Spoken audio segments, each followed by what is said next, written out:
Chapter 9. Simon. Right sporting of you to allow other men to court your wife. Everett's words felt like blows, but Simon noticed his friend busily engaged in cleaning his gun for that morning's shoot. I don't have a wife. Simon's response sounded surly even to himself. Cora's face filled his mind's eye. Waking up with her each morning, her rosy lips, her teasing smile, and her laugh being the music behind it all. Wife. He had to admit there was more than a little charm to thinking of her that way. Seems that Cora is considered a diamond with the bachelors we know. Everett's voice held a note of sarcasm in it. Isn't it wonderful? Everett only seemed to be studiously cleaning and reassembling his rifle. Simon saw it for what it was, baiting him. Wonderful, Simon agreed without a smile, returning to work on his own gun. Everett kept his eyes trained on his work, but Simon looked at the man. Why bring this up? What was he playing at? Simon determined to remain indifferent to the conversation. And why would she not? She's beautiful and intelligent. Simon held back the thought that she deserved the best life offered: love, loyalty, security. How had this group of men infiltrated her life? Not one of them was worthy of her. Cora's being pursued by fools and rakes. His voice grew louder. She won't take any of them seriously. So much for proving his indifference. Everett's head tipped up, and his gaze locked with Simon before he asked, Why do you care? He threw his cleaning rag to the floor and stood with his gun. I don't. Simon stalked to the back door to join the rest of the men. It sounds like you do, Everett commented as they strode across the veranda. The gentlemen gathered on the back lawn. Not long after, a dozen young women in walking dresses assembled behind them. Although Simon stood quietly with the group of men, a roaring conversation filled his head.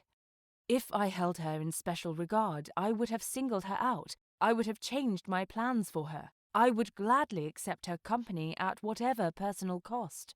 Simon thought back to the moment he'd met her behind the curtains in the music room, and every moment since then. He sighed. Everett is right. I've done all of that. Cora was just outside his view, but he knew her exact location within the women.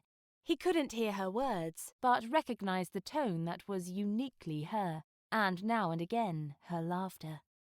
If he were to look, he'd see her confidence in the way she stood. He would recognize her quick humor by the twinkle in her eye. From a glance, as the women walked up behind him minutes ago, he knew she was wearing the palest green and carried a parasol, as did two other women, though he couldn't say exactly who. Something about Cora stayed with him long after she was no longer in his sight or location, like looking at the flame of a candle, then closing his eyes. The image of Cora's face disappeared when Everett jabbed his elbow into Simon's ribs. He noticed the group beginning to move toward a thin tree line that separated the back lawns and gardens from a field beyond. They weren't going far from the house, but the group seemed to be walking inordinately slowly.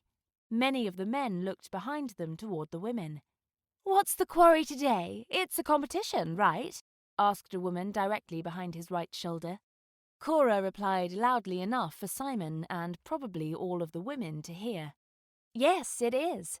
For us, like every day, the quarry today is men." Giggles broke out among the women, completely capturing the attention of many men. Simon noticed Wetheridge step off to the side and stop as if to wait for the ladies. Simon guessed he was waiting for Cora and quickly did the same. The entire men's group came to a halt. May I escort you to the field, ladies? Simon asked Cora and the woman next to her. From the corner of his eye, he saw Wetheridge scowl in his direction. Simon wondered if it was bad timing to anger a man right before handing him a loaded gun. "Of course," Cora answered, resting her hand on his extended arm. For the last few yards, the gentlemen escorted the women. When they arrived in the field, Lord Cotterell stood in front of the group. 3 teams have volunteered for this competition. You may use your own guns or one of those provided on the tables. Members of the team will take turns at the shots in a set rotation. A kill point will be awarded for any broken glass bulb. We've made an innovation this year to our contest. Instead of throwing the glass balls into the air, they will be launched via slingshots to throw them at an angle, better simulating the flight of a bird. Our gamekeeper and his assistants will toss the globes for us. Wyndham and Wetheridge joined with May's brother James as the first team. Simon, Lord Salfeld and Everett stepped up as the third team. The table for the second team was yet unattended. Lord Cotterell called the group's attention. On the women's team this year will be my wife, Lady Cotterell, my daughter, Lady May Cotterell, and Miss Cora Ray. James groaned, then said to his team, My mother and sister shoot very well, but perhaps Miss Ray can't shoot. Then the other teams may have a chance? His voice lifted at the end as if he were asking Cora a question. Her eyes brightened, but she offered no clarification.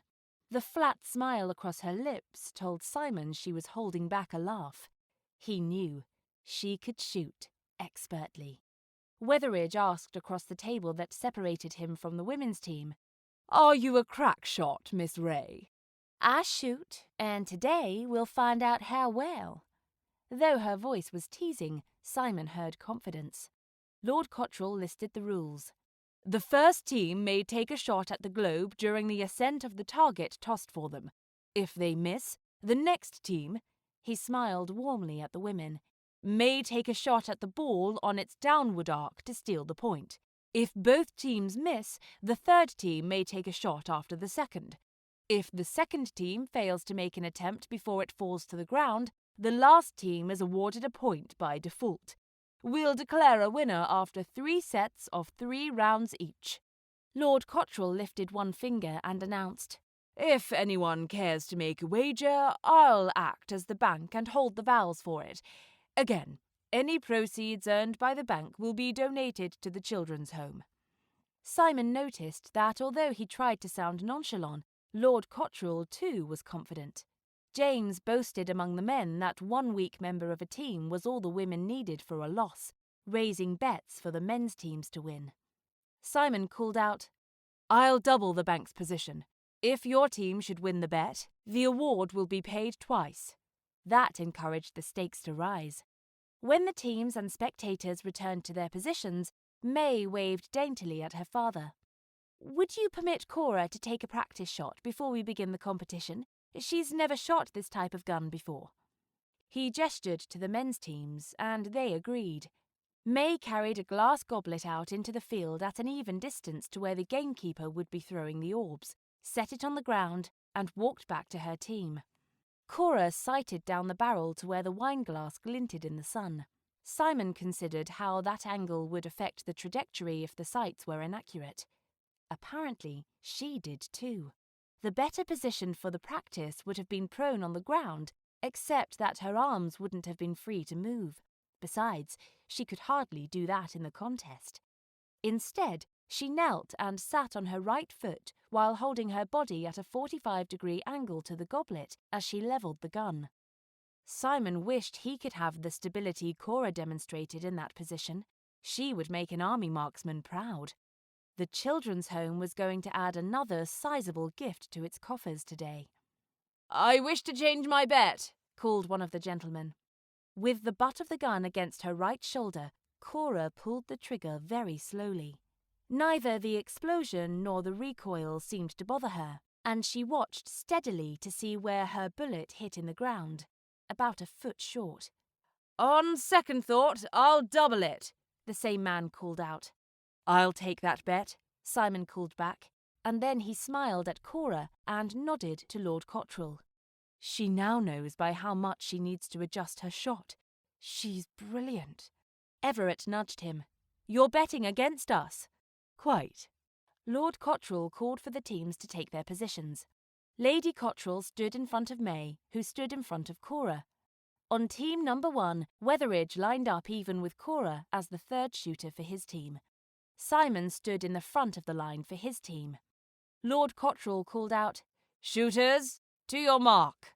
Simon, Bethany and James stepped forward and raised their guns. A glass globe filled with feathers was launched into the air, and James took the first shot.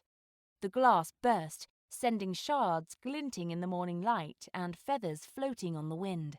"Point!" called Lord Cotterell. The spectators clapped. The next 2 tosses ended with the same result. Following Lady Cotterell's kill shot, the women in attendance cheered. During the second round, Wyndham missed his shot, and May was able to score that one and her own as a kill for the women's team, making them the leaders. Cora stepped into position for the third round. Simon watched her steady hands and the concentration on her face as she followed the orb tossed for Wetheridge until his shot broke. Cora scored a point as well on her turn. Lord Sulfeld missed his shot, and Wetheridge waited until the ball nearly grounded to take a shot. He missed it, but Cora didn't have a chance to fire before it shattered. "So that's how it's going to be?" she asked Wetheridge. "Strategy is part of battle," he replied, to the amusement of several men.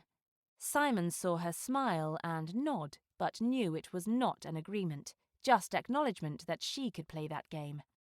In the next set, James, Lady Cotterell and Simon all made their shots. Wetheridge was up for the first shot of the second round. The gamekeeper slung the glass orb into the air as May stepped behind Cora and tickled her, causing Cora to giggle and draw the attention of every man, including Wetheridge, whose shot went wide. Cora quickly sighted her gun and squeezed the trigger. The ball blew apart. "Your behaviour borders on being dishonourable," Wetheridge barked out toward the women. Immediately, Cora replied, "Strategy is part of the battle." Simon considered how lovely that sounded coming from her lips. He loved her wit.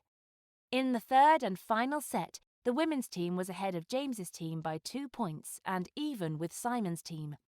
The last competitor, Everett, missed his shot.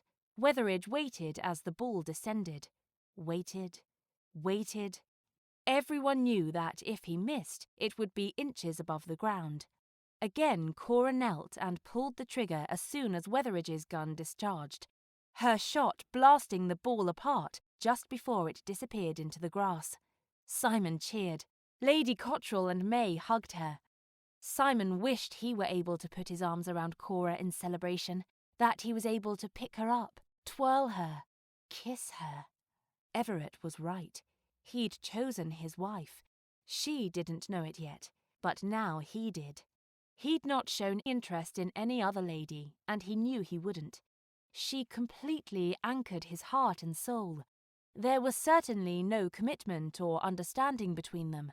There had been no talk of courting, even. As far as the rest of the world knew, he wasn't partial, but Simon knew he couldn't fool Everett, who might know Simon's mind better than he knew his own.